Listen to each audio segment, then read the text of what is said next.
کیا فرماتے ہیں علماء دین و مفتیان شرعی متین اس مسئلے کے بارے میں کہ کیا یہ شعر درست ہے؟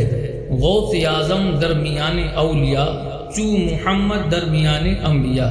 کچھ لوگ کہتے ہیں کہ یہ شعر درست نہیں، کیونکہ پہلے غوث اعظم کہا ہے پھر چو محمد کہا ہے، تو کیا یہ بات درست ہے؟ بسم اللہ الرحمن الرحیم۔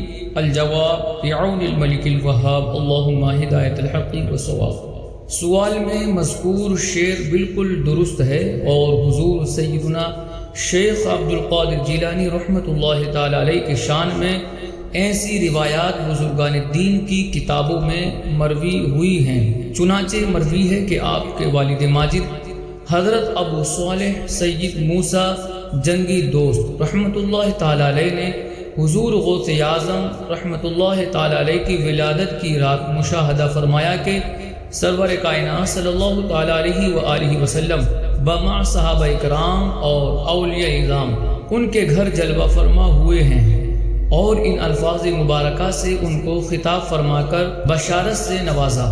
یا ابا صالح اعطاک اللہ ابنا وهو ولدی ومحبوبی ومحبوب اللہ تعالی وسيكون له شأن في الأولیاء والأخطاب كشأنی بین الانبیاء والرسل۔ یعنی اے ابو صالح، اللہ تعالی نے تم کو ایک فرزند عطا فرمایا ہے، اور وہ میرا بیٹا اور میرا اور اللہ تعالی کا محبوب ہے، اور اس کی اولیاء اور اقطاب میں ویسی شان ہوگی جیسی انبیاء اور مرسلین علیہ السلام میں میری شان ہے۔